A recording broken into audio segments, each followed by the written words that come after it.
Reba here. Welcome back to Gooseberry Homestead. So let's take a look at the sky, you guys. Oh my goodness. So this is Washington State, y'all. So we're getting a bunch of rain in the region that I live in, and this is pretty common. Having the gray skies. I actually really don't mind gray skies all that much. But yeah, so this is our sky today. We've been getting rain, so the grass is starting to get a little bit greener, I can already tell. And so I'm just kind of watching it. This summer has been very, very cool. Last summer we had like 90 days without rain. This summer has been completely different. Last summer was pretty warm. And so, yeah. So the garden actually is kind of liking the rain bit, but it's not really liking not having enough of the warmth. So really in this region, I think to optimally do really, really well, it's very key to have a greenhouse so that you can have a little bit more warmth. Because on days like this, it would be, anywhere from 50 to 70 degrees on these cooler days. And so it'll stay a little bit warmer. We'll take a look in the greenhouse and we'll see what the temperature says, what the temperature is in there. I do have the door open all the time during the summer right now. So yeah, but oh my goodness, you guys. So everything is looking good. The blueberries, I need to harvest some more blueberries because I see some really, really great ones that are already ready to be harvested, nice and big. And I need to get them harvested. I am washing them and then freezing them so that I can make some blueberry jam with them and or syrup or something like that. So everything's looking really good. I have a lot of new growth on the honeysuckle. So I'm hoping we'll get some more flowers before the end of summer, but I'm really, really liking this. I do have some things sprouting down here. I don't know if it's something that was in the dirt or if it's more honeysuckle plants, but my little blushing maiden tea plant is looking really good. I've got a little bit of new growth. So I'm hoping that it'll bush out more because that's the main reason why I did some pruning on it. So I want the plant to get a little bit more bushy. So I did that. And I got more blueberries on this one here. Raspberries, I need to harvest some on those. Not a whole lot ripe, but yeah, everything's looking really good here. My herbs, I've got my variegated oregano in here now. And then I have all three of my sage plants in here. I do want to get a little bit bigger variety of sages for my garden. But for now, this is what I have. I wouldn't mind having white sage. I have a lot of people ask me for white sage. And now I'm wondering, what does the flavor of white sage taste like? Because I've noticed there's a difference between all of these. They all have a little bit different flavor. So I'm really excited to grow my different varieties of sages as well. So I really am loving having a diverse amount of herbs for different reasons. Not only they're just beautiful to look at, but being able to harvest the leaves and have them in your pantry for whatever it is that you need, I'm absolutely in love with that. So it's looking really good. All the herbs are looking really good. My lemon thyme is absolutely my favorite thyme.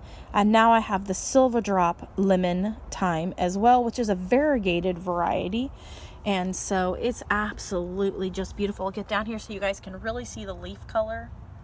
Look at that. Absolutely beautiful. My Mexican tarragon is looking really good. Now this is said to come back from the roots. So in my region, this should die back and come back from the roots next spring. So I will definitely drop the seeds into the container pot and watch it to see how it does. I did get roots on this bush here. It was a cutting from a rose bush. It did root. We'll see if it survives because I pulled it out and then I saw the roots. So I put it back in the ground. So hopefully it'll start growing again. I believe this one has rooted because I pulled on it and there was some, I can't pull it out. So I believe there's roots on this one, and this one has begun growing. I don't remember what color of rose this was. So I'll be watching that, you guys. Who knows? Maybe we'll get a blossom. I don't know. I'm not going to cross my fingers for it, but we'll watch it. Oh, it's starting to rain. We'll do the talk and walk with the rain anyways. I don't think my phone can get too much more damaged. I like cracked the the screen all up real bad. So all the herbs are looking really, really good, you guys. I think they like this section of the yard. So this is where they will remain from now on. So it's looking really good. Now, everything we kind of walked through yesterday. We do a lot of walking throughs. I still haven't gotten the holes punched in the bottom of those, but I will this week. Oh, you guys, I wanted to show you. Last year, the pink lemonade blueberry did not ripen. The berry was about this size or this size. It was a very small and very red, and it never ripened. This year, they are ripe. So right here is a perfectly ripe pink blueberry. I'm going to pick it. It's nice. It has a little bit of give to it. It's kind of a white color on this side, and this side a really pretty pink. It's a decent size. I would probably say it's a medium to medium large size berry.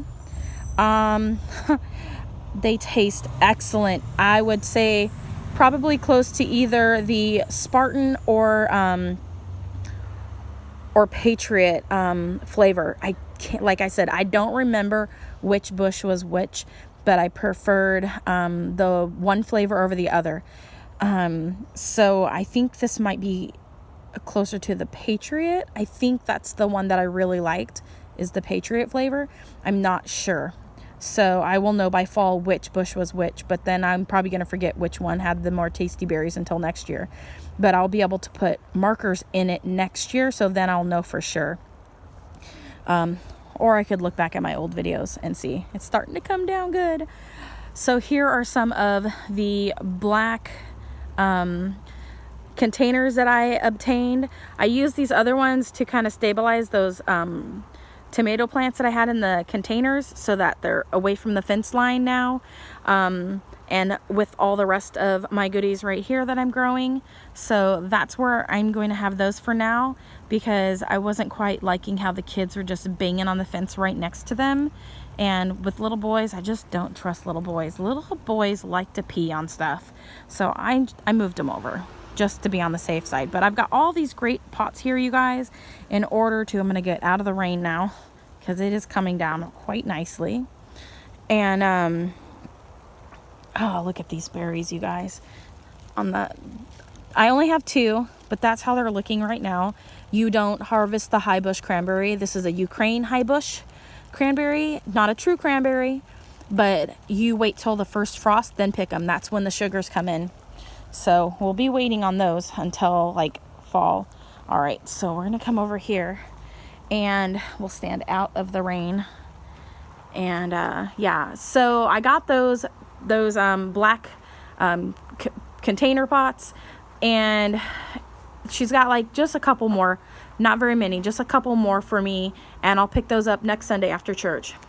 And then she's also giving my son one of those Nordic tracks or something.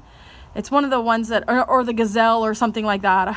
I don't remember. He really wanted it, so I said, okay, we'll let you have it, you know, because it folds up and it doesn't take up a lot of space. So I'll get that for my youngest son so he can use it. I frankly think I'll hurt myself on it, but I'm getting some more pots from her, just a couple more, not a whole lot more. And these I'm so excited about, because next year, if we're still here or not here, I'll be able to use these container pots in order to do container growing. And so I'll be able to grow carrots, parsnips, a lot of my longer root crops in them. I'm so excited. I cannot wait. It's going to be awesome. And what I'm thinking about doing is putting topsoil into the containers. If I have to buy it, I'm going to wait till next spring when I can get those really cheap topsoil bags at Walmart. They're like $1 something a piece. So a very, very economical way to fill up my containers for very, very cheap. And so I cannot wait to try that, you guys. And then at the very, very top, I'll put some looser soil, like the coconut coir ones, so that my seeds can germinate really easy, and then get down into that soil that's rich, that has all the nutrients that all my plants seem to really love the top soils, and grow really well once they get established in the top soils. So I've seen really nice stuff from my plants by doing it that way. So that's what I'm looking at. And I was just talking to my husband this evening about dreams and that sort of thing. And I told him, I said, probably not this year, maybe not next year, but in the near future, we'll be getting our homestead and getting our land, our property, our forever home here on this earth.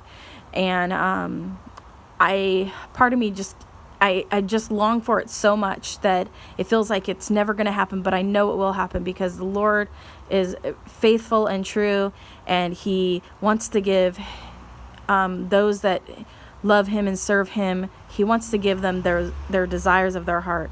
And so my dream is to have that land, that property, anywhere is between 2 to 5 acres is my ultimate dream.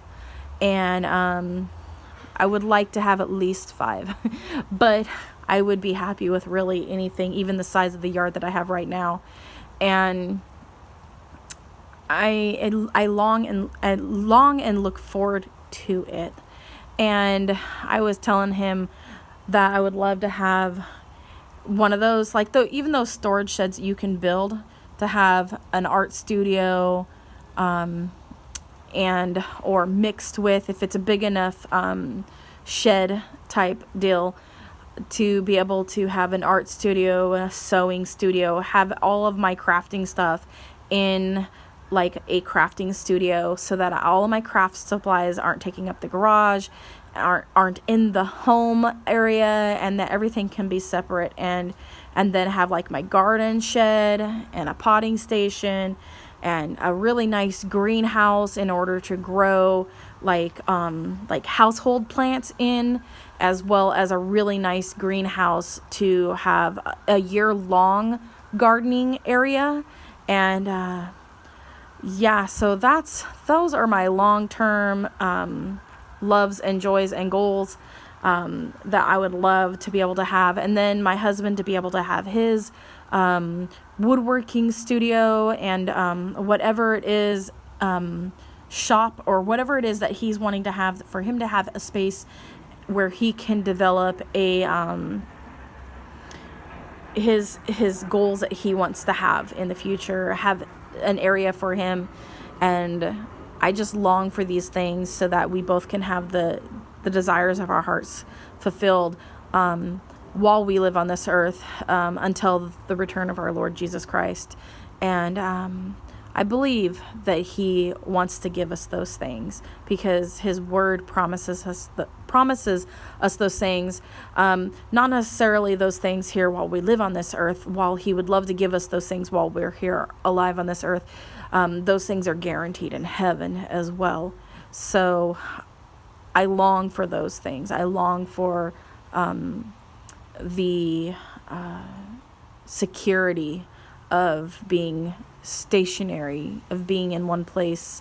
And I think and believe that the Lord will fulfill all that He promises. And so in the meantime, I homestead right where I am. I dream right where I am. And I am content right where I am, even though I long for something more. And those longings are ultimately of heaven. But, I just can't wait. But anyways, you guys, thanks for watching. Comment, like, and subscribe. Click that bell button. As always, have a wonderful day, you guys, and God bless. Bye.